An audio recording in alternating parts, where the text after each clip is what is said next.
reason that if I talk about lawyers, the petitioner is also a lawyer. Petitioner is also a lawyer. Maybe a lawyer, access to justice jo hai, how is that being affected? Because if I have a petition and that I want to bring under Article 184, I am prevented by this committee because it will first go to the committee. They may or may not decide that this petition should be put before the Honorable Supreme Court. What I am submitting is, if I may be allowed to complete my argument. If the Chief Justice has exclusive rights, then access to justice is not affected.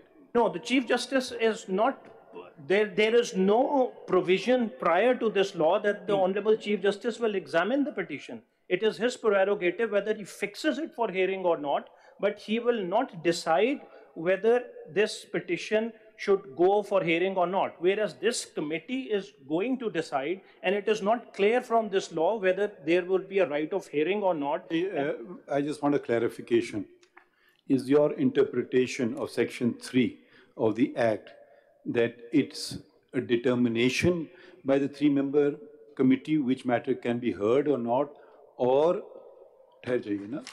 is it merely determining who will hear the matter?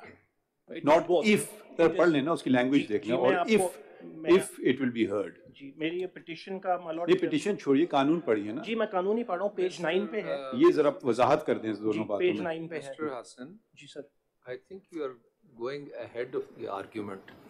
You're going into the nitty-gritty of Section 3 and 4 and 5 and 7.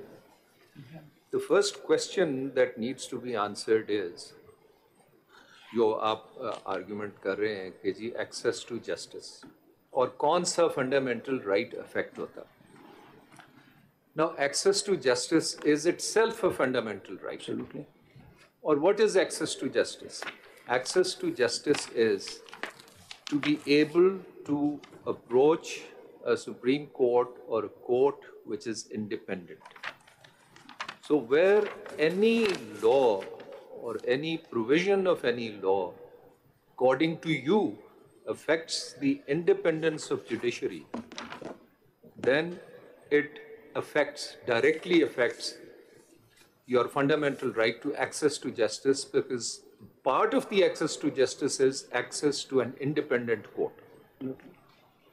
Number one. आप हमें ये argument बताइए कि ये जो access to justice का fundamental right है number one ये किस तरह अफेक्ट होता है नंबर टू अगर ये फंडामेंटल राइट अफेक्ट होता है तो that by itself by definition is a question of public importance number two Number three, the argument whether it is competent, maintainable, not maintainable, I think we have gone beyond that. The very fact that one side is saying it does not affect independence of judiciary. The other side is saying it does affect the independence of judiciary. And this court is called upon to examine whether it does or it does not. So the very fact that we are examining that question itself shows that it is a question that needs to be examined and is therefore a maintainable issue or a petition. In fact, related to that also is a question. We are not debating whether the law is good or bad. Mr. Hassan, if I may request my distinguished colleague that let Mr. Hassan at least address what one of us have asked, because otherwise we won't. My question actually is totally related to what has been asked. In the context of access to justice, I had previously asked that when a full court sits, the right of appeal is now not available to the petitioner. If the objective of the law was to give access to justice, and the response of the Federation is that, well, when the committee decides that a full court should sit, then there's no right of appeal. Does that bar the right of access to justice? Is this a substantive right that is being prevented? Or can we just say that the power that was vested in the Chief Justice, to that extent, it was incorrect, but now that the committee will decide that a bench of 10, 11, or 12 will sit, and so the right of appeal is blocked. does that affect the right of access to justice? That, your ladyship, is a very pertinent question. That, in my humble opinion, it does, but I have an answer to that, howsoever irrational that argument may appear, but maybe the framers of the Constitution did not have in mind that that could be a solution, but there is a solution in the Constitution which could perhaps, in a very, let's say, extraordinary situation, may be resorted to by the Honorable Chief Justice if a full court hears. And that's contained in Article 186. Let me just find it out. Where there is a power, if there are reasons, substantial reasons, the Honorable Chief Justice can actually increase the strength of the Honorable Supreme Court. That's a different situation. Yes, in fact, by not giving the right of appeal, it basically means either the Supreme Court can never sit as a full bench and can never sit as a 10 or 11, 12-member bench.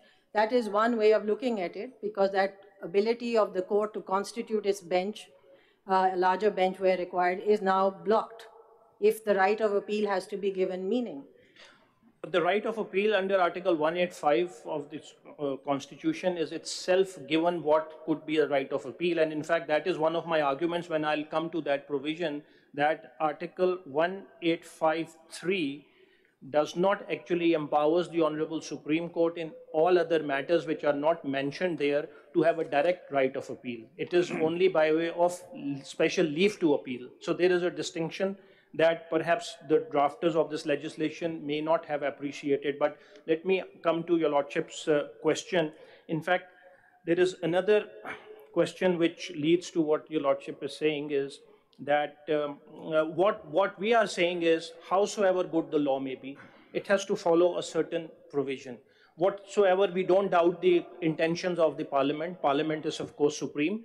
Supreme Court is, I believe, the supreme thing over the Supreme Court and the Parliament is the Constitution. The Honorable Supreme Court is bound by the Constitution, the Parliament is bound by the Constitution. And one of the points that I have mentioned later on is that the oath of offices, all the oaths, whether it's of the Chief Justice, President, Prime Minister, Parliamentarian, they have three common words: preserve, protect, and defend. The Constitution. Oaths mein. So there is a duty of everyone who takes an oath. Schedule 3, oath of office, President. President का नहीं, judges का पढ़िए. Judges का पढ़ देते हैं मालूम.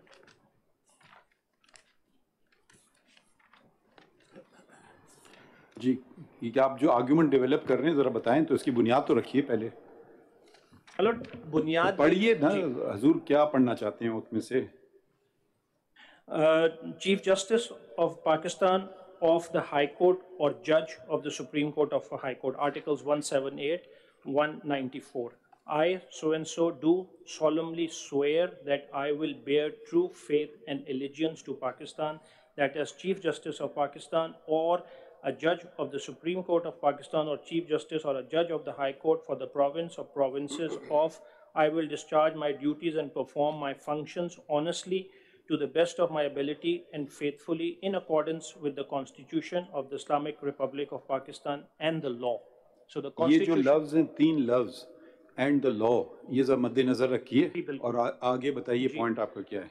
That I will abide by the code of conduct issued by the Supreme Judicial Council, that I will not allow my personal interest to influence my official conduct or my official decision, that I will preserve, protect, and defend the Constitution of the Islamic Republic of Pakistan, that in all circumstances I will do right to all manner of people according to law without fear of favor, affection or ill will.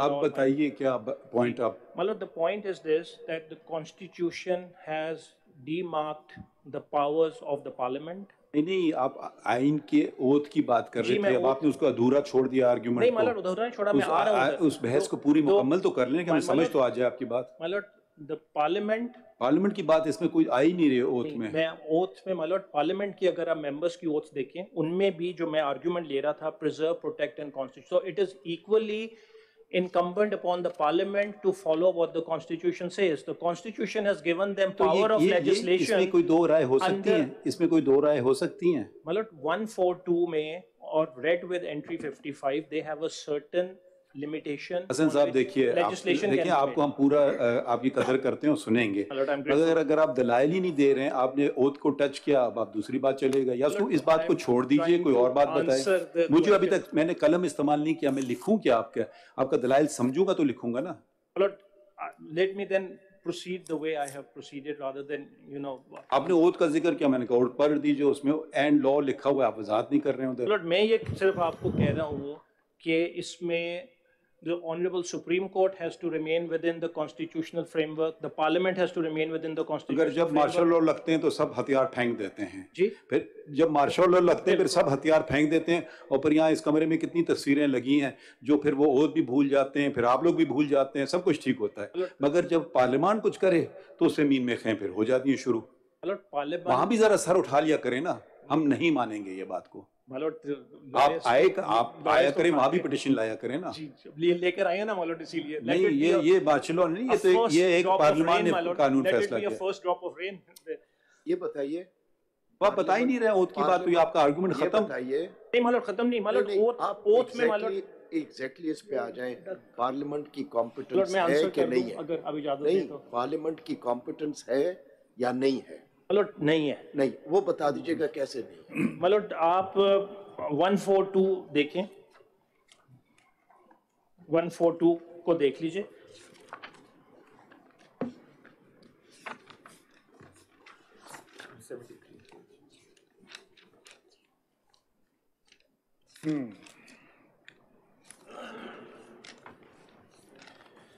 One 142 के अंदर subject matter of federal and provincial laws, subject to the constitution, then it again says subject to the constitution. So this is restricted power. The Majlis Shura Parliament shall have exclusive power to make laws with respect to any matter in the federal legislative list. Now if 142A is read with entry 55, it does not give them any power which controls the procedure, because that's a constitutional power under Article 55 item 55 में है ना, आप वो पढ़ लें, अब उसका तशरीह की बात है उसकी. मतलब इसको सी भी पढ़ लें हम, अगर 142 जो मर्जी पढ़ना चाहें, 142 के ऊपर आए हुए हैं तो सी में there is a specific prohibition on that also. इसको भी मद्देनजर रखना जरूरी है. Subject to paragraph B, the provincial assembly shall and Majlis Shura parliament shall not have the power to make laws with respect to any matter not enumerated in the federal legislative list. So everything revolves around. एक चीज आप ये बहस कर रहे हैं कि अगर वो लिखा ना हो, अंदराज ना हो फेडरल लेजिस्लेटिव लिस्ट में, तब पार्लियामान उसके मुतालिक कोई कानून नहीं बना सकती है, हाँ या ना? मतलब that would be subject to your lordship's interpretation. भाई आपकी क्या राय है? मेरी राय, हमें अपनी राय पता है, आप अपनी राय बताएं. Very honestly, the entries are just the guideline. It can be interpreted by your lordship. I am here to assist this honorable court. I am not here to win or lose the case, my lord. I have to. आपकी राय क्या है? Assist कीजिए ना. मतलब मेरी राय ये है कि these words of 55, अगर आप इजाजत दें मैं पढ़ देता हूँ. Jurisdiction and powers of all courts except the Supreme Court with respect to any of the matters in this list and to such extent as is expressly authorized by or under the Constitution, the enlargement of the jurisdiction of the Supreme Court and the conferring thereon of supplementary powers. इस wording में even with अच्छा एक second, इनकी जो बहस है other side की, इनने जो नोट्स फाइल किए उन्होंने ये फरमाया है कि हम आपके हकूक़ सुप्रीम कोर्ट के सलब नहीं कर रहे हैं या कम नहीं कर रहे हैं, हम इनको बढ़ा रहे हैं.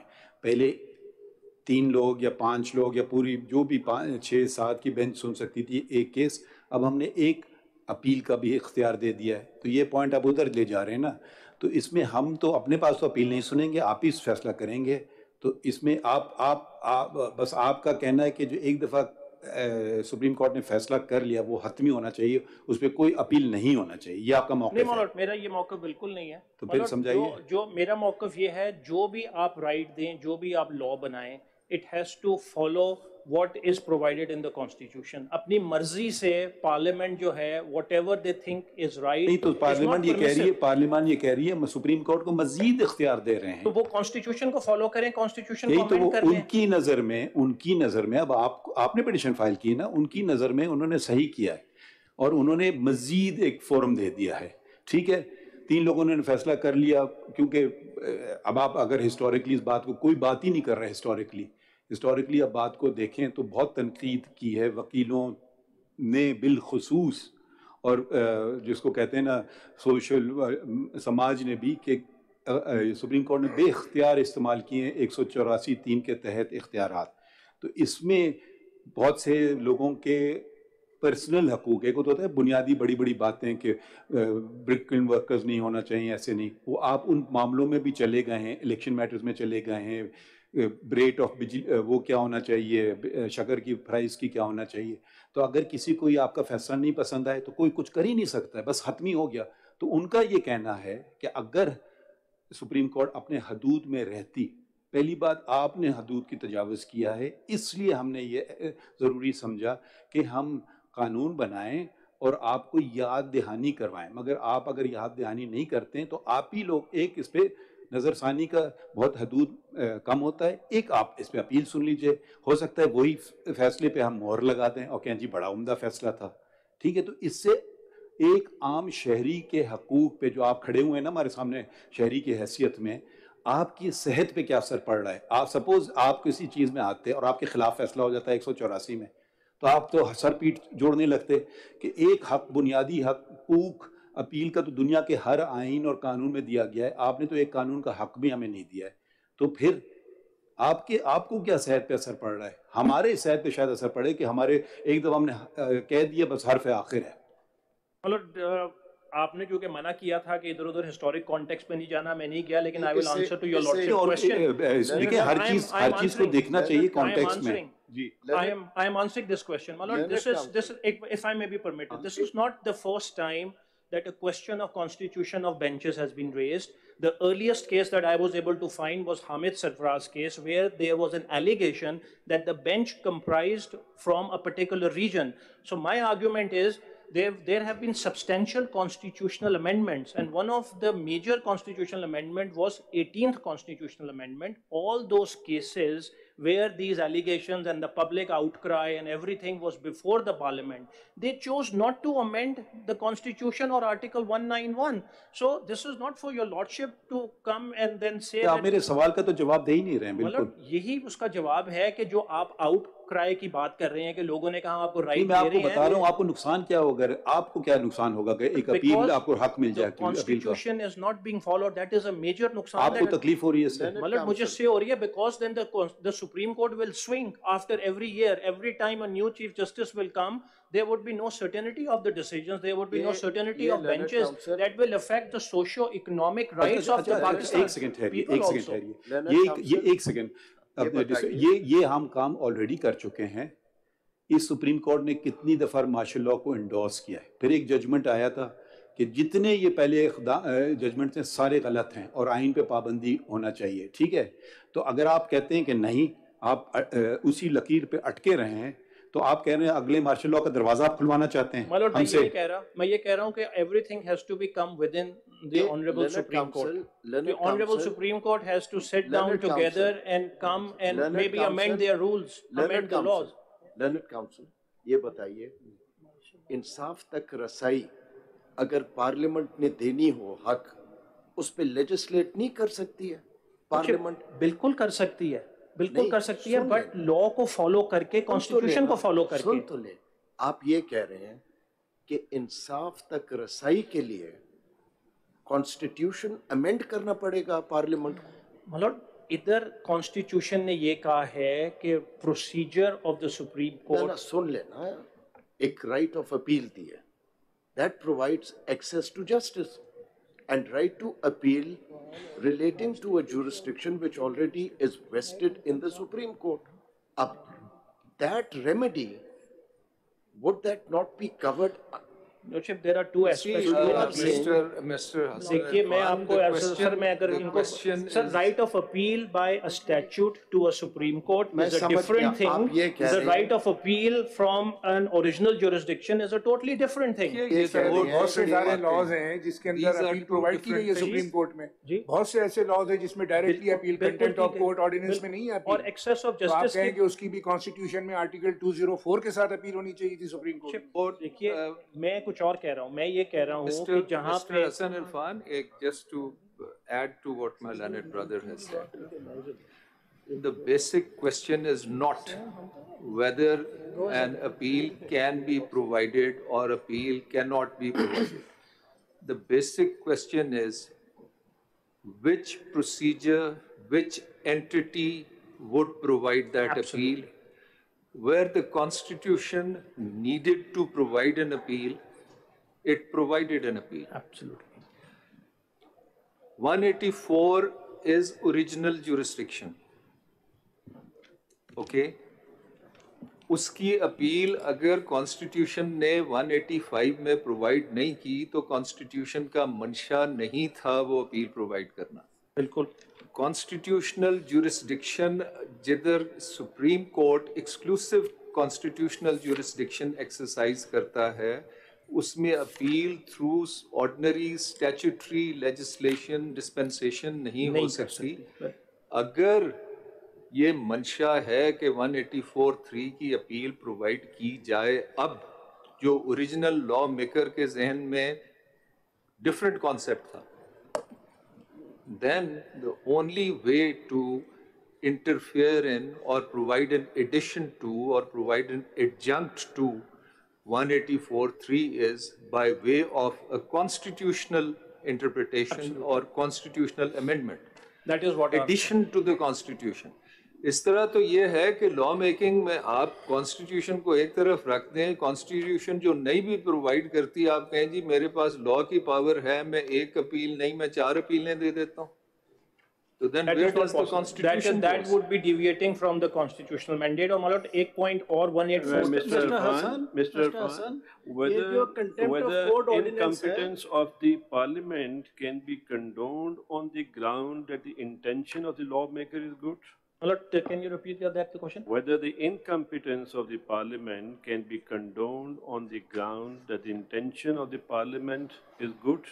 No, my lord. I think the intention has got nothing to do with following the constitution. So whatever may be in the law, whether it provides access to justice or provides extra remedy to the public at large, it cannot be treated as a good law unless the parliament has the competence to do it. Legislative competence. That is absolutely, that is a very clear rule throughout the world in all jurisdictions. We could look at entry 55 where the competence is derived from. Entry 55 says that so far as the Supreme Court is concerned, to such extent as expressly authorized by or under the Constitution, the enlargement of the jurisdiction, which means that it is something that is provided under the Constitution and it is that jurisdiction which is being enlarged. Is that correct? That's correct. So, आप ये बताइए कि जो provisions दिए हैं, power दिए हैं 2, 3, 4 में, 6 में, 7 में, ये Constitution में कहाँ दिया हुआ है जिसकी enlargement हो रही है? All that the law can do, the legislature can do is enlarge something that is provided by or under the Constitution.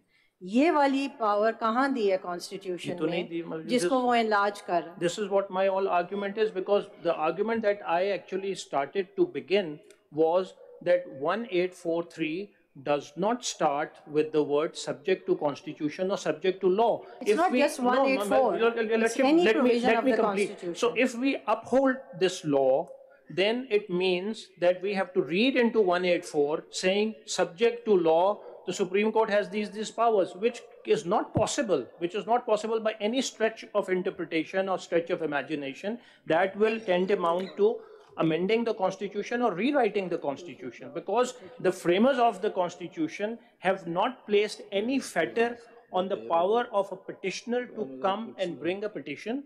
And there is also a second power under 1843, which is a power of the Supreme Court to make an order. اچھا آپ جو بات کر رہے ہیں amendment of the constitution کی, ایک judgment ہے ظفر ہادی شاہ صاحب کا کیس میں جی, وہ پارلیمنٹ تو چھوڑی ہے, انہوں نے تو ایک فرد واحد کو سپریم کورٹ نے اختیار دے دیا. آپ اس سے اتفاق کرتے ہیں؟ آپ اسے اتفاق کرتے ہیں؟ میں نہیں کرتا. اور سپوز اگر سن لیجئے پوری بات, اور اگر آپ اس سے اتفاق نہیں کرتے ہیں تو یہ بڑا اچھا قانون نہیں بنا ہے پارلیمان نے کہ ہم اس کو ریوزٹ کر سکیں, اگر وہ ریوزٹ نہیں ہوا ہوتا آج تک, یا وہ فرد واحد حاوی ہو گیا کانسٹیٹیوشن پہ. اس سوال کا جواب دیجئے. If I may put it this way, certain decisions of this honorable court in the past does not lead to a situation where the same mistake should be repeated again. پھر آپ ہمارے پاس کیا کر رہے ہیں؟ نہیں سر ٹھہر جائیے نا, یہ مفروضوں میں نہ جائیے. ہم دیکھیے, میں جو بات کرتا ہوں میں مفروضوں کی کم کرتا ہوں, حقیقت کی بات جات کر. پچھلی تاریخ پہ ہم نے, آپ نہیں موجود تھے, ریکو ڈک کا کیس کا بتایا, ٹھیک ہے, ریکو ڈک 3 ممبر بینچ نے فیصلہ کیا تھا, ٹھیک ہے, کوئی دروازہ نہیں تھا اس کو کھولنے کا سوائے ایڈوائزری جورسڈکشن, ایک اسٹریچ جورسڈکشن آپ سمجھ لیں اس کو, وہاں استعمال کیا گیا. اس طرح کا کیس اب آپ پاکستان کی تاریخ سے شروع ہو جائیے, مولوی تمیز الدین سے شروع کریں, ڈوسو سے شروع کریں, کس سے شروع کریں, نصرت بھٹو کی بات کریں, اور یہ ظفر ہادی شاہ کی بات کریں. یہ انہوں نے تو, آپ کدھر ہیں, آپ تو ادھر باریکیوں میں جا رہے ہیں. انہوں نے پورے شخص کو کہہ دیا تم آئین سے جو کھلواڑ کرنا چاہو ہم آپ کو دے دیتے ہیں اختیار. یہ اختیار آپ بار بار آئین اور قانون کی بات کر رہے ہیں, تو یہ تو کیا ججوں نے نہیں حلف توڑا اپنا جب انہوں نے ایسے فیصلے کیے؟ آپ کھل کے بات کیجئے نا. یہ پاکستان کی تاریخ کو آپ کے نظر انداز کر دیں. ہمارے ایک بہت فلسفائی بحث میں پڑ جاتے ہیں. ہم پاکستان کو نظر انداز نہیں کر سکتے, پاکستان کے ساتھ جو کھلواڑ ہوا اس کو نظر انداز نہیں کر سکتے. ہمیں دیکھیے پارلیمان کی قدر کرنا چاہیے. اگر کوئی قانون, یہ میری ذاتی رائے آپ سمجھ لیں, ہے تو آپ اس کو دکھائیے یہ لوگوں کا اس میں نقصان ہے, یہ آئین کے شک کے برعکس ہے.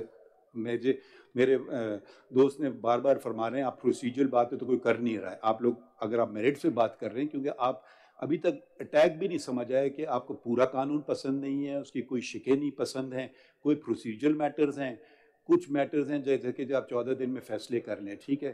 اب یہ یہاں بیٹھے ہوئے ہیں ہمارے صدر, ٹھیک ہے, یہ موقف پہلے کہتے تھے کہ جی فلاں ڈاکٹرن ہے, کیس لگتا ہی نہیں ہے, ٹھیک ہے. کھل کے بات کیجئے نا, یا تو برک پیچھے ہٹ جائیں. وہ کہتے تھے یہ ایک ڈاکٹرن ہے, میں صاحب کا نام نہیں لوں گا, کیس ہی نہیں لگاؤ. یہ آئین کے مطابق ہے, یہ قانون کے مطابق ہے, یہ کیا حلف کے مطابق ہے. جب آپ یہ ساری باتوں کو نظر انداز کر دیں گے, پھر آپ یہ بھی دیکھیے کہ دنیا میں ہمارا جو انٹرنیشنل ایجنسیز ہیں وہ کرتی ہیں, سروے کرتی ہیں, ہمارا نمبر کدھر ہے. ہم نمبر نیچے لے جانا چاہتے ہیں کہ نہیں فرد واحد کا اختیار کم نہ ہو, اور فرد واحد نے اس ملک کی تباہی کی ہے. مارشل لا ایک ڈکٹیٹرز ہو جائیں یا کوئی اور ہو جائے, وہ فرد واحد ہوتے ہیں, وہ اجتماعی سوچ والے لوگ نہیں ہوتے ہیں. وہ کہتے ہیں میں خود فیصلہ کروں گا, آپس میں نہیں کروں گا. ہم آپس میں فیصلے کرنے والی بات ہیں. آپ کو کیا فکر پڑ رہی ہے کہ ہم کیسے فیصلہ کریں آپس میں, ہم 1 کریں یا 3 کریں. آپ 5 کی بینچ سن لیں ایک آئینی مسئلے کو. ایک چیف جسٹس گزرے, انہوں نے کہا پہلے 5 سینئر چیف جسٹس ججز سن لیں آئینی مسائل کو, ٹھیک ہے. ان کا ایک طرز کار ہے. اگر وہی پارلیمان کر دے, اوہو گناہ ہو گیا. آپ کر سکتے ہیں, تو اگر وہ 5 کر سکتے ہیں, پھر وہ 2 بھی کر سکتے ہیں, پھر وہ 3 بھی کر سکتے ہیں, پھر وہ کہہ سکتے ہیں کہ میں جس مرضی جج کو بٹھاؤں وہ بھی میں کر سکتا ہوں.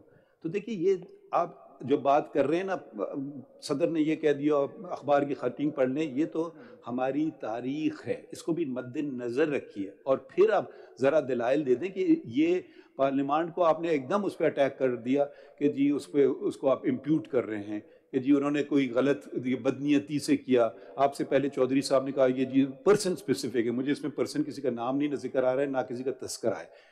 ہو سکتا ہے آپ ہی کل اس کا فائدہ اٹھا کے ہمارے سامنے آ جائیں کسی کیس میں. تو آپ ذرا اتنا نیرو ویژن نہ رکھیے, ذرا پورا براڈن ویژن کر لیں نا. اور ہمیں جو آئین اور قانون کی جو باتیں کرتے ہیں, تو ہمارے سامنے ایک سب سے بڑا ہدف ہونا چاہیے, لوگوں کے فائدے کی بات ہے یا لوگوں کے نقصان کی. چیف جسٹس کے فائدے کو آپ چھوڑ دیجئے. This is not about the Chief Justice. I have got no lost love for any Chief Justice. Let me put it this way. I'll draw your attention to entry 58. So, as I've understood your argument, that the Parliament is bereft of jurisdiction if it wants to legislate in the context of Article 10A या इंसाफ तक रसाई, यानी वो आम शहरी के लिए बिल्कुल ये पार्लियामान नहीं कर सकती. As I have correctly understood your point? Lordship, let me first address, I will come to your Lordship's question. Lordship, I have not used a single word that there was any, or nor I have imparted any insinuation on any one parliament or anything else. Your Lordship's point that what has happened in the past, in fact, our past is unfolded for us for a better future. So your Lordships are sitting as 15-member bench. Your Lordships can undo whatever the cases have been passed. What your Lordship is perhaps Excuse me, sorry, we cannot. The appeal gives us the right to do it. आप कह रहे हैं we can, अभी तो आप contradiction कर रहे हैं. No, my lord, no. ये आपने का पिछले judgments की बात है. मैं जो आपको submit कर रहा हूँ, वो एक मैं सिर्फ sir, ji sir. The first time that this court upheld martial law was Doso versus State.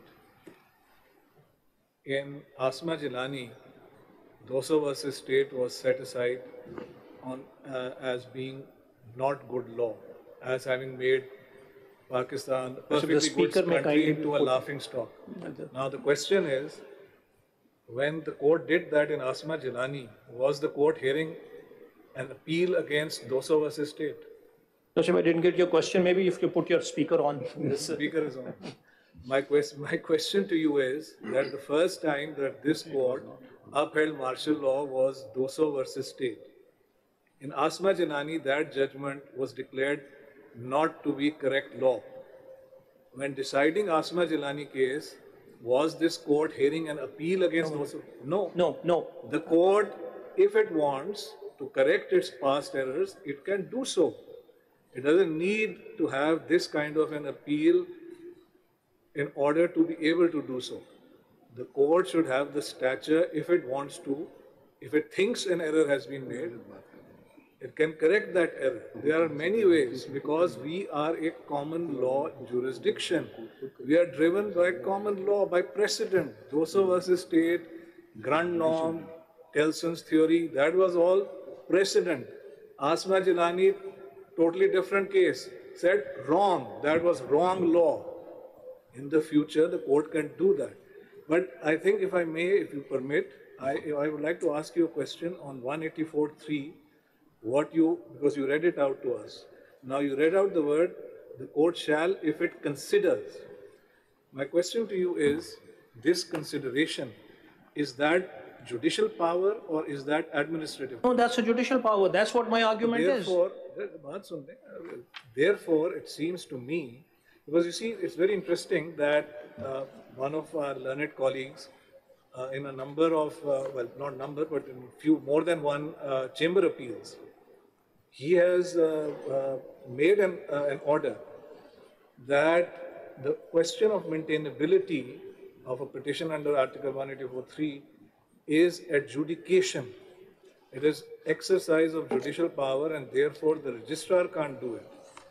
As I read section 3, it seems to me that that is what section 3 is conferring a power on the committee. Now, I read the decision of my learned and distinguished colleague to be a statement of principle.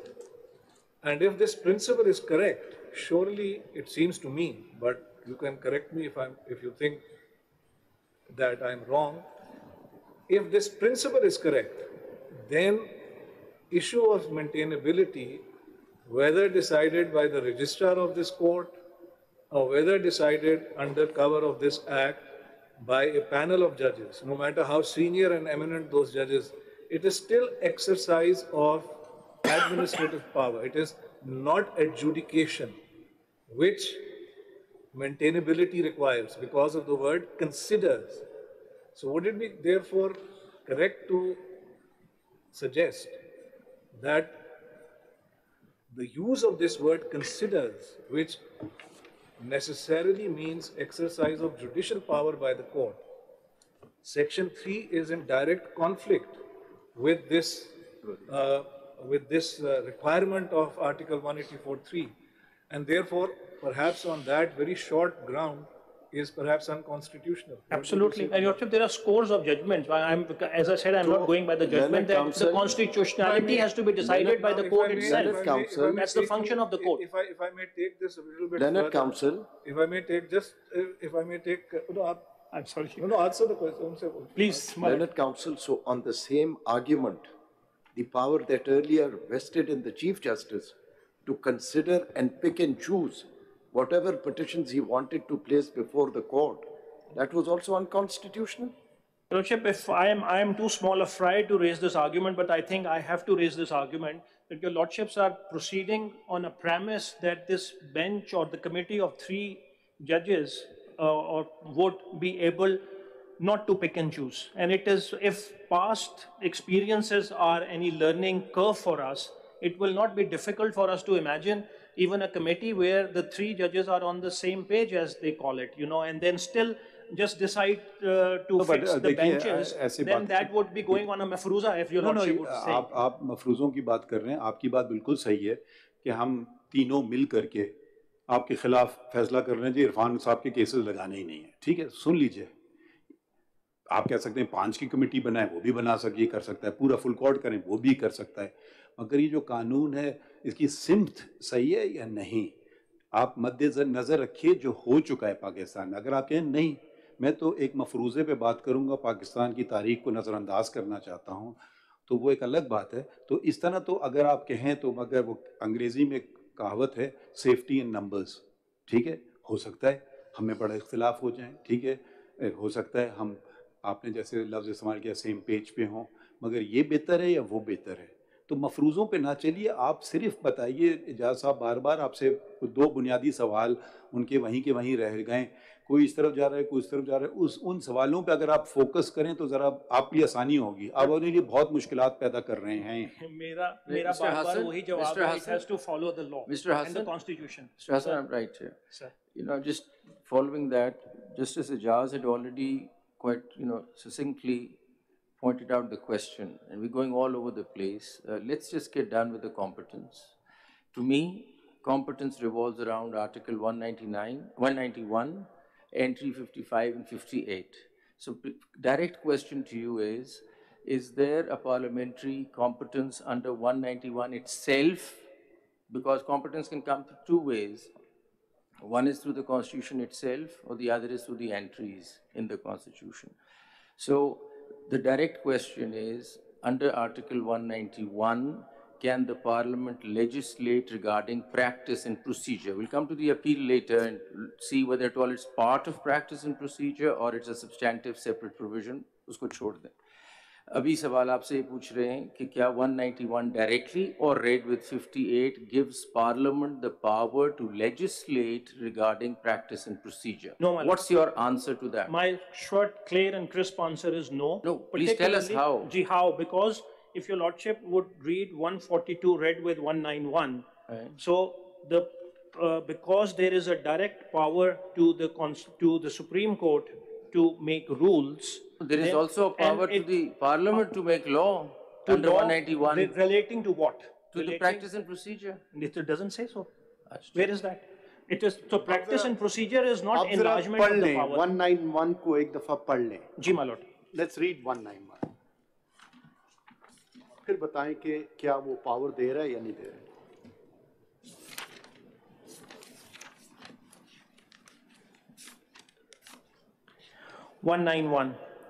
Rules of procedure. Subject to this Constitution and the law, the Supreme Court may make rules regulating the practice and procedure of the court. So the question is that it says that the practice and procedure could be regulated by the Constitution itself, by the law given by the Parliament, or by the rules made by the Supreme Court. There are 3 different sources which could regulate the procedure. And nothing is redundant in the Constitution, so there could be a parliamentary act passed by the Parliament which could regulate the practice and procedure. Right. And any rules would be subject to the Constitution as well as to that law. Right. So the law 191 itself is authorizing the Parliament to go ahead and come up with legislation on practice and procedure. And if not, if we were to read it 58, then again Parliament gets the competence to legislate regarding practice and procedure. That's a separate question. What is practice and procedure? It's a separate question whether at all that legislation then does not pass the constitutional muster as far as fundamental rights are concerned. We'll come to that later. आपसे सिर्फ सवाल ये है कि 191 read with 58 कैसे नहीं power देता parliament को कि प्रैक्टिस एंड प्रोसीजर पे कानून साजी करें? सर मैं इसका जवाब आपको देता हूँ. Again, there is a distinction between. Mr. Hassan, यहीं पे इसको supplement कर लीजिए question को, whether the word law used in Article 191 can be construed in a sense conferring a power on the Parliament to legislate on the practice and procedure of the Supreme Court, or it should be construed in a sense limiting the power of the Supreme Court to frame rules. Sir, ये आपने एक judgment में the Supreme Court has interpreted what does subject to the Constitution and the law mean. In the context of 191, the power, आप इसको पढ़ें, the Supreme Court may make rules. The power lies with the Supreme Court. और जो subject to law and Constitution लिखा हुआ है, उसका मतलब ये है कोई restriction Supreme Court के कोई restriction Constitution में या कोई restriction existing law में ना हो तो उसके मुताबिक Supreme Court अपने rules बनाएगा. If there is a restriction in the Constitution or if there is a restriction in an existing law, उसके contrary Supreme Court rules नहीं बनाएगा. लेकिन rules कौन बनाएगा? Supreme Court बनाएगा. और इसको restriction existing law or existing law they're defined है 267. Sir, इसमें अगर हम existing law में अगर restriction नहीं है, Constitution में restriction नहीं है, then the exclusive power to make administrative rules or internal rules or rules of procedure, exclusive power is with the Supreme Court. Sir, it does not confer jurisdictional or it does not confer competence on the Parliament to 191 does not confer power on the Parliament to legislate on practice and procedure. I'm grateful for raising this question. In fact, I have made a list. चले बड़ी आगे. Malot, if I may submit. नहीं submit करें, घड़ी को भी देखिए. अगर हमने Constitution को bits and pieces में interpret करना है, then we may not be able to reach any conclusion. If we have to read as a whole, मैं आपको बताता हूँ Constitution. देखिए ये judgment आपने वो देखी है जिसमें ये interpret हुआ है. जी मैंने ये आपको reproduce की है. अच्छा पहली बात एक चीज मुझे बता दें. आप क्या agree करते हैं कि Supreme Court जो करे वो कर सकती है? सर मैं एग्री करता हूं इस चीज से कि सुप्रीम कोर्ट जो करे वो कर सकती है. अच्छा रुक जाइए रुक जाइए नहीं रुक जाइए. मैं नहीं एग्री करता हूं. ठीक है. और हमारा अनरिटन कॉन्स्टिट्यूशन नहीं है. जिस किस्म के प्रेसिडेंट्स विलायत में बनते हैं, कॉमन लॉ जिसको हम कहते हैं, हमारे उसमें आइन में इंदराज हो गया है. जैसे लफ्ज आ गया ना, defend, protect the Constitution, preserve the Constitution. तो जब ये अदालत, और मैं खुद एतराफ़ करता हूँ, और जब तक आप एतराफ़ नहीं करें सलाह हो ही नहीं सकती है. वो आया कोई शख्स आया, जी ठीक है, आप बिल्कुल ठीक है, आइन को आप रोंद लें, आप आइन को बदल लें. तो ये अगर हम इस पे चलें तो फिर इसका मतलब है हर बेंच जब उस वक्त में फैसला करेगी वही लागू होगा. आइन का तो कोई अहमियत रही नहीं. फिर तो जजमेंट लॉ पे हम चलेंगे. आइन को एक तरफ रख दें, क्योंकि आज सुप्रीम कोर्ट का मूड ये है कि मौलवी तमीज़ुद्दीन केस का फैसला सही है और 4 जजेस जो सिंध हाई कोर्ट का उनका गलत है. फिर मूड हुआ कि जी डोसो केस में वैलिडेशन और मार्शल लॉ तो सही है. फिर जिलानी केस में नहीं आज सही नहीं है. नहीं फिर सही हो गया और फिर नहीं सही हो गया. मेरे ख्याल में इससे ज़्यादा बुनियादी सवाल तो ये उठता है, आप क्यों नहीं आप हिम्मत पकड़ते हो कहें सुप्रीम कोर्ट गलत थी, क्योंकि आइन के बरक्स या कहिए, हिम्मत कीजिए और कहिए नहीं बिल्कुल, या आप कहिए हम जंगल के बादशाह अंडा दें या बच्चा दें. क्योंकि आप मुझे लग रहा है आप आखिरी बात कर रहे हैं, ना आप पहली किश्ती में जाना चाहते हैं ना दूसरी किश्ती में जाना चाहते हैं, आप चाहते हैं कि मैं ये आखिरी बात कर दूं जो मुझे जेब नहीं देती क्योंकि मैंने ऐसा हल्फ उठाया नहीं है। सर आपने हल्फ उठाया है प्रिजर्व का इंग्लिश का कॉमन मतलब क्या है कि आप कॉन्स्टिट्यूशन, अगर आप वर्ड्स पे जाते हैं और आप स्टारे डिसाइसिस में नहीं जाते तो फिर आप कॉन्स्टिट्यूशन का एक लफ्ज इधर उधर नहीं कर सकते। Preserve means you have to preserve it, defend it, you have to defend against an attack. और कितना वक्त आप ले रहे हैं अभी आप बताएं सर? अब मैं क्वेश्चन मेरे main Counsel coming back. Sir अगर आप माइंड वो बहुत सारे उनके क्वेश्चंस थे। Counsel coming back to my Lord Justice Ijazul Hasan's question, ये जो interpretation है 191 की, how do we read into this provision that subject to law means a restriction in the law and that the primacy is to be given to the rules made by the Supreme Court?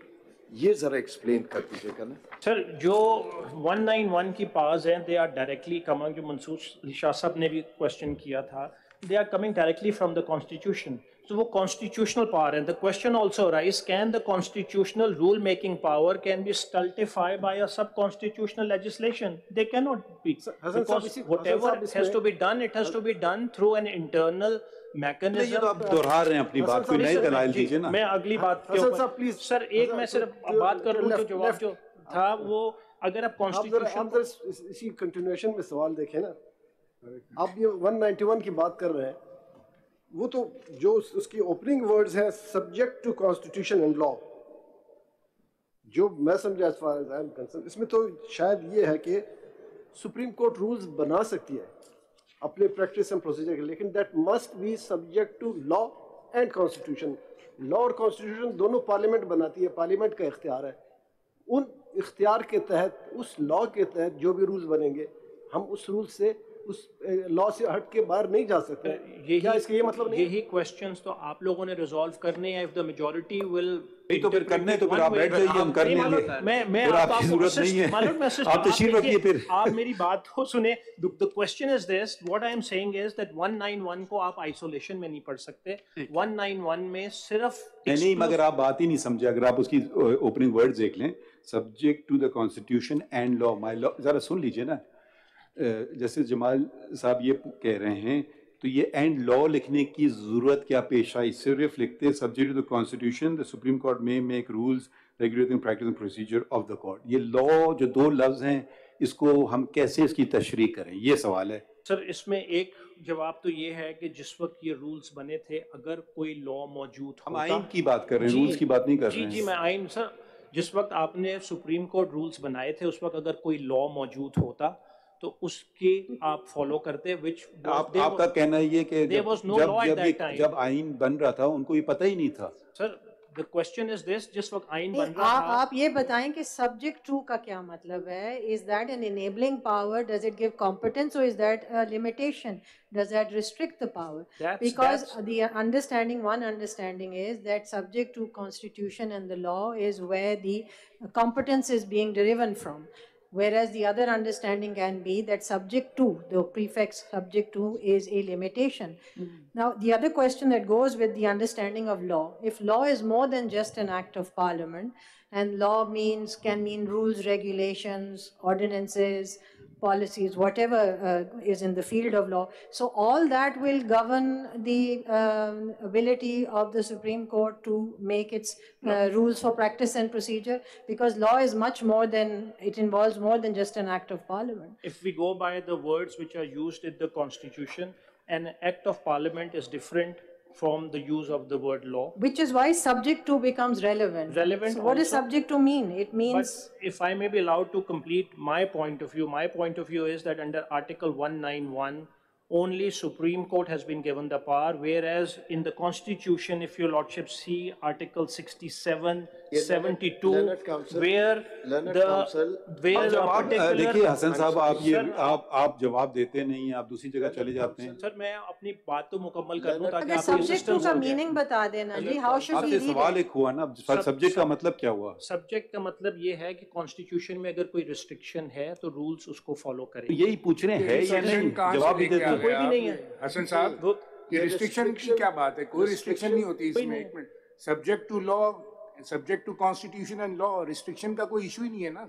अगर constitution और law के मुताबिक supreme court rule बना सकता है। अब ये law आ गया, इसमें भी अगर हम कुछ चाहें तो हम रूल बना सकते हैं, क्योंकि ये लॉ के अंदर कोई चीजें आई हैं, मिसाल के तौर पे उसको रेगुलेट करने के लिए रूल बनाने की जरूरत है। सुन लीजिए, कोई भी सेक्शन ऐसा है उसके लिए भी हम रूल बनाना चाहें तो within the premise of that law supreme court may revise the rules because subject to constitution and law. बात समझ आई आपकी? सर अब क्वेश्चन एक अराइज ये होता है, तो ये रिस्ट्रिक्शन और इनलार्जमेंट का इशू नहीं है, ये this is the question of interpretation. Absolutely subject to बहुत जगह इस्तेमाल होता है। There are so many words used in the law, subject to law, subject to constitution, notwithstanding anything contained in the constitution, non-abstention clause। तो ये जो है subject to constitution because supreme court is the creature of constitution, subject to constitution. Supreme court is not the creation of constitution. क्या मतलब? आपके supreme court कहाँ से बना है? नहीं, that is right. Supreme court has been created by the constitution, that's correct. Supreme court constitution and law, जो भी लॉ होगा चाहे वो कॉन्स्टिट्यूशन में मौजूद हो, लॉ में मौजूद हो, हम उसके मुताबिक रूल बना सकते हैं। चलेंगे। तो मेरी अंडरस्टैंडिंग में तो इस लॉ के बाद भी हम रूल अपने अमेंड कर सकते हैं। सर क्वेश्चन ये है, अगर कोई क्वेश्चन ऐसा है आप बना सकते हैं, बट क्या राइट ऑफ अपील है, राइट ऑफ अपील है, उसके लिए हम अपने रूल में कर सकते हैं कि इस अपील को हम किस तरह हैंडल करेंगे। राइट ऑफ रिव्यू है, हम चाहें तो उसमें अमेंडमेंट कर सकते हैं। ठीक है, तो ये जो है इसका कोई इतना नैरो इंटरप्रिटेशन नहीं है कि सब्जेक्ट लिख दिया तो बस हाथ पैर कट गए, सुप्रीम कोर्ट खत्म हो गया पूरा। देखिए, that is for your lordships to decide. What my submission is phraseology subject to itself, the phraseology used subject to the constitution means what if there is a restriction in the constitution? Absolutely. You cannot go beyond that. It's not beyond that. Subject to law means It's correct. unless restricted by law. But kaun sa law which exists for the reason कि subsequent legislation के लिए relating to the Supreme Court there has to be a specific authorization in terms of 55 item 55 जो specific authorization नहीं है सारी constitution में। That is the precise question your lordship। नहीं mister Hasan, आप हर चीज पे precise question वो कहते हैं, अपना तो आपका जवाब ही कोई नहीं। जवाब तो whoever says whatever do you agree with that? अच्छा नहीं, आप देखें, सवाल आपसे ये है जो I'm just adding to what Justice Qazi just said, 191 की बड़ी इंपॉर्टेंट इंटरप्रिटेशन का सवाल है हमारे सामने। एक ये सवाल इस तरह भी पढ़ा जा सकता है 191 को, and that's what we want you to assist us with, you see, whether at all 191 envisages that there can be a law made by the parliament that regulates practice and procedure, and once that law is there, then the Supreme Court rules will be subject to that law. So the fact that it is mentioned there that there could be a law relating to practice and procedure makes it an enabling provision. Is that a correct interpretation or not is a question I'm asking you. Subject to law, constitution and law, is that an enabling provision because the constitution is saying that there could be a law relating to practice and procedure, meaning by that there is a substantive power given to the parliament to make law relating to practice. Is that a correct interpretation? And could we, if we have any problems, could we just tag along entry 58 with it to then make this complete?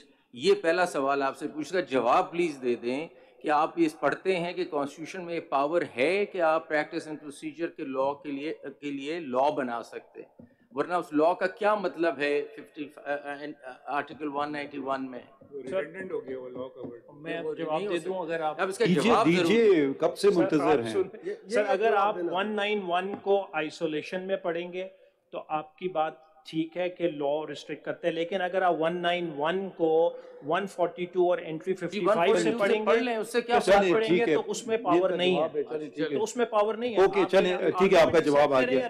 अब जरा घड़ी देखिए और time आपका कितना हो गया जरा। I am grateful for, if I may ask you a question. मैंने तो अभी आर्ग्यू ही नहीं किया, क्वेश्चन से आंसर कर रहा हूँ। इसी तरह होता है, डोंट वरी। आर्टिकल 191 में जो ये पावर, ये जो सब्जेक्ट टू लॉ है, can parliament make a law in exercise of Article 191 repealing the Supreme Court rules 1980. So that is what. Let's take it one step. यही तो सवाल है आपसे कि क्यों नहीं?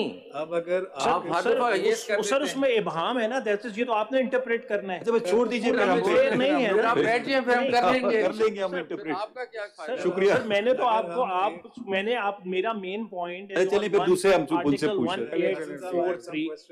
I have some questions for you, so stick around at this rostrum. Now you say that the law that Parliament can make under 191 cannot repeal the Supreme rules made, which are currently the Supreme Court rules 1980. Absolutely. Can there be an implied repeal? They cannot be, sir. Now, order, for example, to take one example, order 11 of our rules says benches shall be constituted by the Chief Justice. Now, section 2 of this law constitutes a committee of 3 to do the same job. It follows from this that there is an implied repeal of order 11. But your case is that since there can be no repeal, there can't be any implied repeal.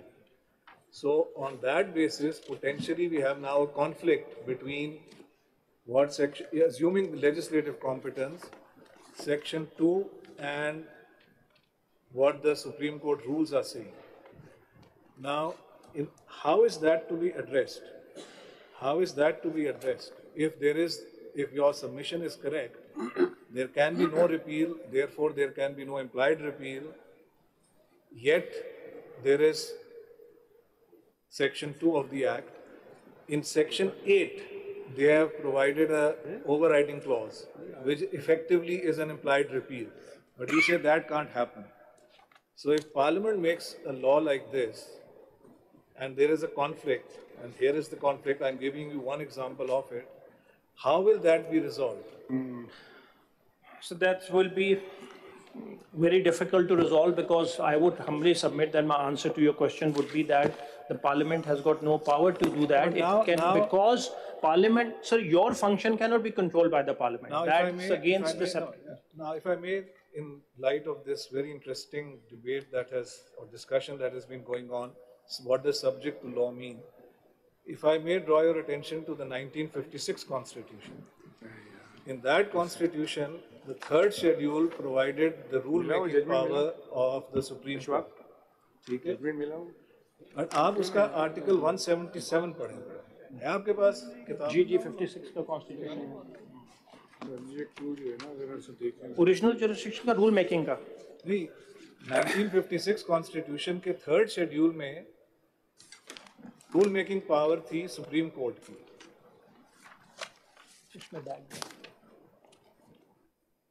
56 constitution दें जी. अगर मैं in the mean time मैं आपको पढ़ देता हूँ, ठीक है? उसके that had to be read with article 177. Now this is very interesting. And my question to you is whether the language as used in Article 177 and the language used in Article 191, is there any difference? 177 of the 56 Constitution said, until other provisions in that behalf are made by Act of Parliament, the provisions of the third schedule shall apply. Right. So it seems to me that here was a direct enabling ground.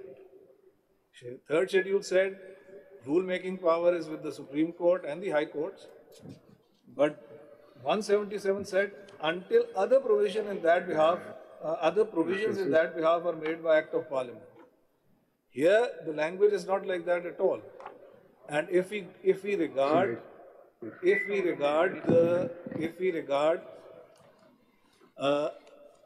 law as used in 191 to be an enabling power, then that sets up this conflict between, because the law cannot repeal the Supreme Court rules, there can't be an implied repeal. So maybe one possible way of avoiding this conflict is to read law as meaning that it is only it can only apply a break, or let's say it's not an enabling power. Because the framers of the Constitution did have Article 177 before them. They could have followed this language. They could have said, until other provisions in that behalf are made by Act of Parliament, Supreme Court may make its rules. They didn't do that.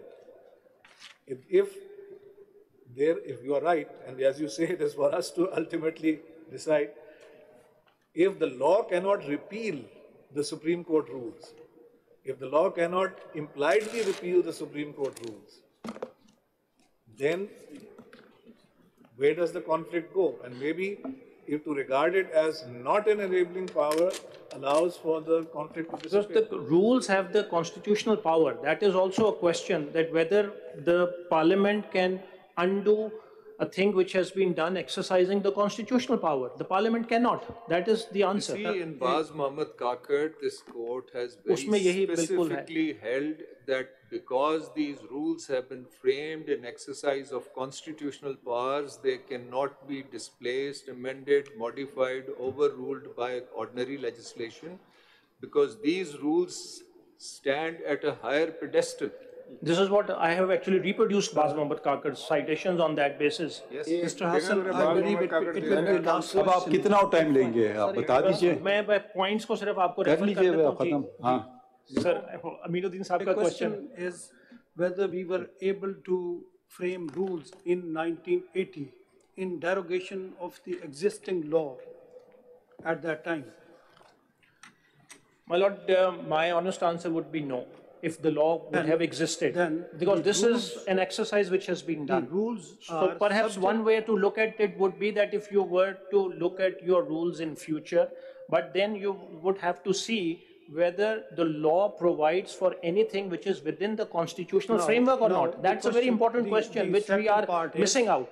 Because here, in fact, one of the other aspects that this committee is doing, it is preventing an access to the Supreme Court directly and preventing the Supreme Court from making an order. This is the question. If the Parliament legislates, which is as per your contention in contradiction with that rules, it is the basis for striking down of the legislature's legislation.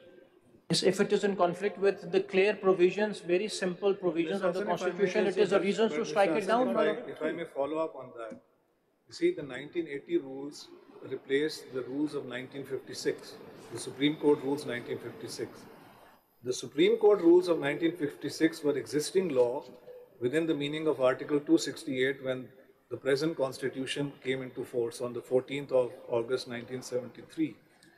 That is when the power of, or the jurisdiction, whatever you want to call it, if such jurisdiction exists, of Parliament to make a law came into being under Article 191. So there was no vacuum, there was no break. As soon as that power came into existence, there were already the Supreme Court rules in the field, the ones of 1956. So therefore there was a continuity perhaps. All that happened was that in 1980 those rules were changed. So if I may ask you my question in a slightly different form, could say in 1974, 1975, 1992, sorry, not 1990, say in 1973 or 1974, 1975, could Parliament have made a law under 191 repealing the Supreme Court rules of 1956? No. No, absolutely no. So the same, so the enabling aspect of it, the fundamental point that I like your brevity. I said I like your brevity. Leonard Counsel. You will say yes, no, which we really appreciate. Leonard Counsel. Are we concluded? Because I want to hear you say something more, if you want to say something more. Leonard Counsel. Your Lordship would allow me, I have submitted, I am still answering the question, my Lord. Leonard Counsel. What can I do? I like your brevity. Leonard Counsel, this is a question for you and for all the councils.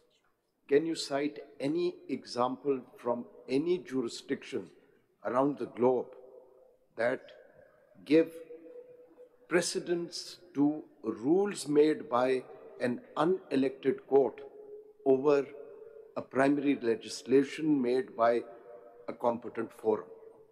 Your Lordship, I would respectfully submit. In fact, I wanted to make, Your Lordship may rethink and rephrase this. Answer the question again. You're doing this. I would respectfully say. This is not answer the question. This is not an unelected court because भाई आप जवाब दे देना कहीं दुनिया में होता है. Which is created by the दुनिया में पार्लियामेंट के बनाए हुए कानून से बाला कोई रूल्स हो सकते हैं तो वो साइट कर दीजिएगा एग्जाम्पल. जी मैं आपको करके उसका जवाब मैं दे दूंगा, बट जो क्वेश्चन है रूल्स जो है they have to be within the constitutional framework. चलें फिर आप दे दीजिएगा जवाब दे दें. मतलब माय नेक्स्ट हसन साहब इसी क्वेश्चन में इसको बढ़ाते हुए क्या आपके कहने का मतलब जो मैं समझाऊं, आप कहते हैं कि ये rules once framed can not be altered, और अगर ऐसी कोई बात है तो कॉन्स्टिट्यूशन से आप बताएं, क्योंकि हम कॉन्स्टिट्यूशन में डील कर रहे हैं कि क्या कॉन्स्टिट्यूशन ने कोई बार लगाया कि parliament has no authority to make law which is inconsistent with the rules framed by the supreme court. ऐसा कोई प्रोविजन कॉन्स्टिट्यूशन में है तो देन ओके, इफ नॉट बता दें क्या ऐसा. Let's put it another way. If there is no bar, there is no permission also, and this is what we are arguing since morning, that there is no permission for the parliament to make the law. हम वापस उस पे आ जाते हैं. If there is no specific bar, there is no permission at all. Your Lordship, there is a way to look at the constitution. हम वापस 199 में आते हैं. Opening words हैं, the rules must be subject to law and the constitution and the law, but who will make rules ताबे हैं कानून के, और कानून 142 में बताया गया पार्लियामेंट का काम है टू मेक लॉ. मैंने शुरू में एक आर्गुमेंट देखिए आप जरा आप बात की देखें, वही बात बुनियादी बात वहीं ठहरती है. उधर ही है सर. आप तो सुन रहे तो लेना. वो जो एजाज साहब का सवाल था, देखिए अगर ये कानून में कोई ऐसी चीज़ें हैं जो कि गैर आइनी हैं तो उनको तो स्ट्राइक डाउन किया जा सकता है. मगर एजाज साहब का सवाल अपनी जगह है, वो आप सवाल वो तो आपने बिल्कुल नज़रअंदाज कर दिया कि वो बना सकते हैं या रूल्स या नहीं, वो आप हाँ या ना जवाब दे देते हैं हमें, और चलें फिर अगर यही जवाब है तो हम सुन लेंगे. सर मैंने जवाब तो दिया था उसका, आपने तो आप कह देते हैं ना हाँ बस. सर मैंने तो लॉ से तो साइड किया हुआ है. हम आपको आर्टिकुलेट कर रहे हैं बेहतर चीजें. मैंने तो जवाब दिया हुआ है जनाब को. अगर तो नहीं, फिर अगर नहीं है तो फिर वक्त ज़ाया ना करें ना, किसी और को मौका दे दें ना. मैंने तो सर जवाब दिया हुआ है कि वो नहीं छोड़िए ना, फिर आप रोस्टर में अगर आपको कोई वही बातें अगर हमसे एग्री या डिसएग्री करेंगे. और बता देता हूँ सर, जरा जल्दी कर लें please. Sir this law affects. Oh, brevity is the soul of wit. Absolutely, sir. Thank you for agreeing. For a change, I believe.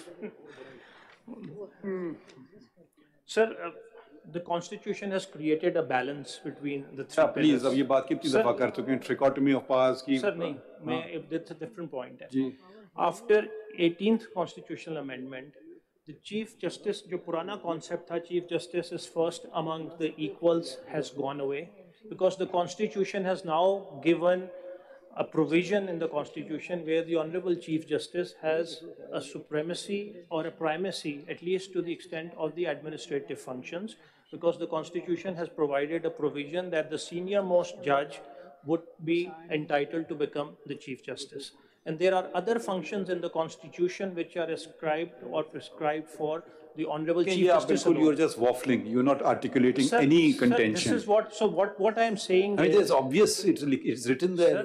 So what's so profound here? उसके Constitution के consequences है ना. Mr. Hassan, we will not permit this. हर चीज का एक sir meaning है ना. अगर आप उसको देखें तो वो बात आ जाएगी ना कि सुप्रीम कोर्ट के जो फंक्शंस हैं, सुप्रीम कोर्ट के ऑफिस को आप इस तरीके से थ्रू अ सब कॉन्स्टिट्यूशन लेजिस्लेशन नहीं कर सकते. है ना, कोई मजीद बात कर लें ना, मजीद कोई पॉइंट कर लें, वही आप बात 6 दफा करेंगे. Sir constitution of the benches जो मैंने case law is the sole prerogative of the honourable chief justice, और इसमें इंडिपेंडेंस ऑफ जुडिशरी के लिए जो एक it's a basic principle of constitution system, मैंने केस लॉ आपको दे दिया है. एंड माय लास्ट पॉइंट जो अपील के अंदर मैंने ऑलरेडी पॉइंट आउट किया था कि अपील 185 के अंदर, देखिए उस पर आपने बिल्कुल बात नहीं की, और मंसूर साहब ने ये बात की थी. इस कानून में 2 चीज़ें हैं. नाम तो इसका supreme court practice and procedure है, मगर एक सब्सटैंटिव राइट भी क्रिएट कर रही है, राइट ऑफ अपील. वो ये 2 चीज़ें अलग अलग हैं. इसका नाम शायद हो सकता था ज़रा कुछ और, मगर ये सिर्फ प्रैक्टिस एंड प्रोसीजर को नहीं कर रही है, एक सब्सटैंटिव राइट भी क्रिएट कर रही है. उधर उस पे आप कोई अपनी राय देना चाहते हैं? जी जी सर, उसमें फिर 185 पढ़ लीजिए। हम नहीं पढ़ेंगे, अपनी राय दीजिए ना। अपनी राय नहीं हसन साहब, उसमें उसके लिए अगर आप एंट्री 58 एक सेकंड पढ़ेंगे। जी सर, एंट्री 58 सर, उसमें एक सवाल है आपसे, अगर आप जवाब दें। एंट्री 58 जरा पढ़िएगा तो फिर सवाल। Matters which under the constitution are within the legislative competence of Majlis Shura or relate to the federation. नहीं 55 sorry. 55 जी, 55 है jurisdiction and powers of all courts except the Supreme Court with respect to any of the matters in this list and to such extent as is expressly authorized by or under the Constitution, the enlargement of the jurisdiction of the Supreme Court and the conferring thereon of supplemental powers. आप इसको कैसे पढ़ते हैं, क्या मानी है इसके? Enlargement है या ये सब वो है, retraction है? और ख़ास तौर पे जो to the extent by the constitution under the constitution, इनके क्या माने हैं? जी मैं आपको बताता हूँ, इसको दोबारा से पढ़ लेते हैं। आप देख, सवाल तो ये है ना कि इसमें ये देखिए मासून हसन, सवाल ये है कि ये कॉन्स्टिट्यूशनल अमेंडमेंट इस तरीके से हो सकती है जिस तरह ये की गई है सर, ये और उसके जो यहाँ पे रिपोर्ट मांगी गई थी कि वो किन सर्कमस्टांसेस में हुई है, वो रिपोर्ट आई है? अभी तक वो रिपोर्ट ही नहीं आई अभी तक। Sir that's a different question. मेरा इसमें मैंने तो आर्ग्यू किया है, वो आप कहें मैंने नहीं आर्ग्यू किया। मानी बताइए, जी आपका सवाल का जवाब ये है कि सर एंट्री 55 के अंदर how you understand entry 55? Sir, this relates to jurisdiction and powers of all the courts except the Supreme Court with respect to any matters in this list and to such extent as is expressly authorized. So it has to be expressly authorized by or under the Constitution. क्या माने? इसका मतलब है कि Constitution उसको authorize specially करेगा तो वो चीज़ आएगी। तो by हो गया ना, under the Constitution का क्या मतलब? Sir, which is by or under means कि Are you saying there are interchangeable words and under doesn't add anything? Is that what you're saying? No, sir. They can take this question with a level of seriousness. Don't just sort of flip-flop the question like that. It's a very important case. You give it the, you're just agreeing, disagreeing. My Lord has asked a very specific question, and under what does it add? Say nothing, say something, what does it add? Sir, by or under the Constitution means that anything which is either provided by the Constitution or under the Constitution, which would your Lordship would deduce through an interpretation. Are they interchangeable terms? Included in that. Because by the Constitution means that it has to be included in the Constitution. Whether it is expressly provided in the Constitution or by implication provided by the Constitution, but there is a question here. No. You see, enlargement, the word. आप जवाब तो देना पहले सवाल। Sir उसका देखिए आपसे पूछा है ना by और under क्या under by the Parliament है, by the Act of the Parliament है, under the Constitution. Under the Constitution से क्या मानी, कोई reference देना? Under the Constitution which is provided and in the Constitution would include everything and anything which is in there. Mr. Hassan, you're not, power to make Hassan legislation. Sahab, you're not adding anything useful. Sir, मैं बस conclude फिर आप इसको conclude ही एक चीज करें। सिर्फ बता दें, enlargement of jurisdiction.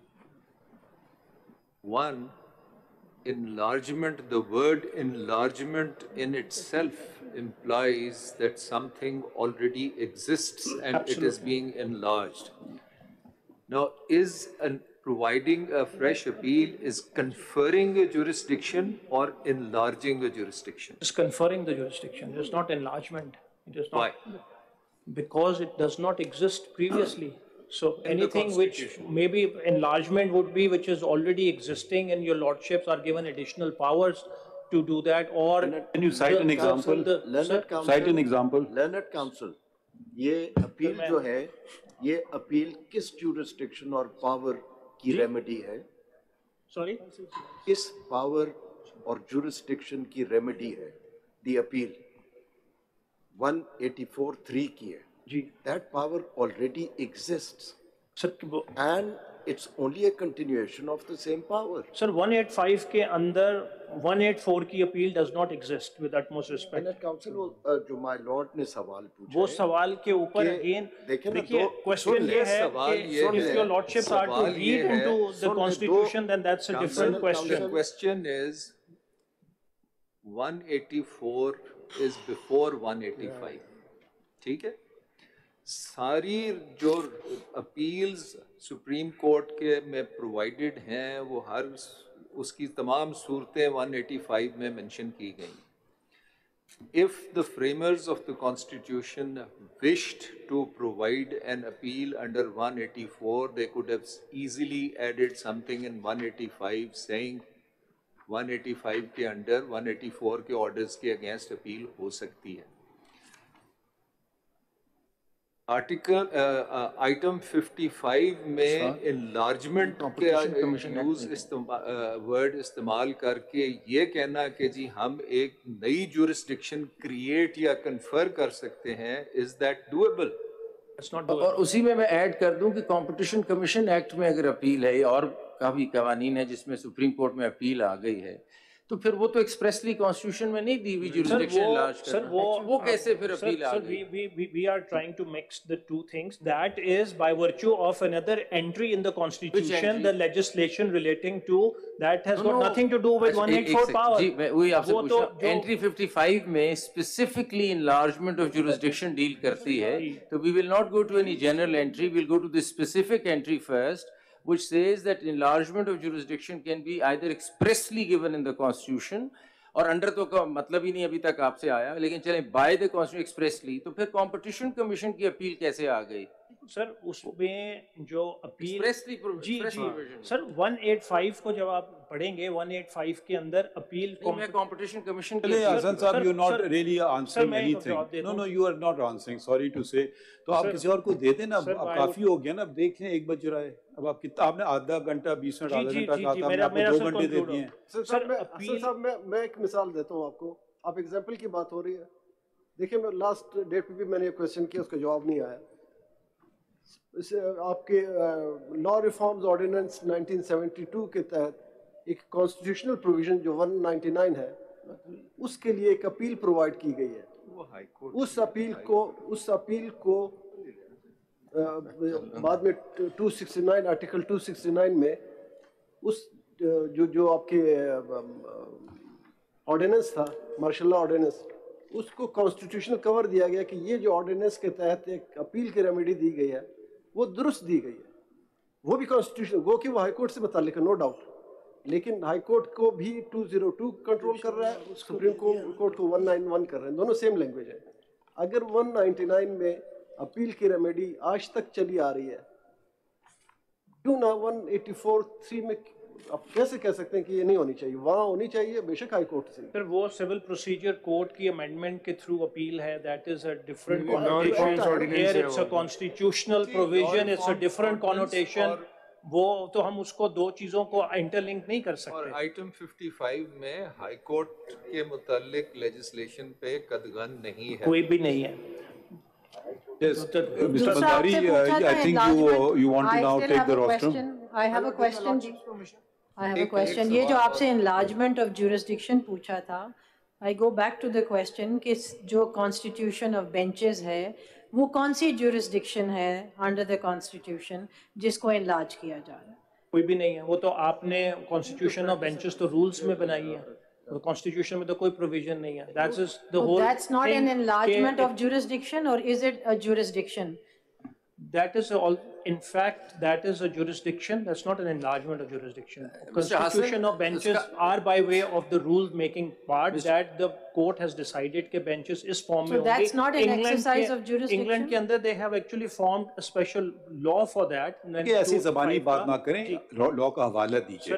Sir England में ऐसे लॉ हो गया, ऐसे नहीं करें ना, दें चीजें हमें. फिर मिस्टर हसन, इस लॉ में दो चीजें हो रही है ना, एक प्रैक्टिस एंड प्रोसीजर है, एक अपील की जुरिसडिक्शन की बात है, तो दो मुख्तलिफ चीजें हैं, इसको सेपरेट रखें. बिल्कुल सेपरेट करें. ख्याल में बंदारी साहब शायद बेहतर जवाब दें, शायद या सुनते हैं इनको. जी सर, बिल्कुल. Thank you very much for. Thank you. You are a petitioner? My lord, I am representing PTI. Your lordship said. Are you a petition number? My lord, notice was issued in all petitions. Have you filed something? My lord, I filed 2 concise statements. CMA 3933. 3933. And CMA number 8351. 8351. What are the difference between the two? My lord, the first was filed several months ago. the 8351 was filed yesterday in the light of the observations that have been made on the last date of hearing, the submissions made by counsel. I've tried to address some of the points that have come up during your lordship's observations. No, first of all, tell me where you stand. My lord, I am under instructions to support the petitioners, but with some caveats. I am not saying, and I'll just say this and then move on to my submissions.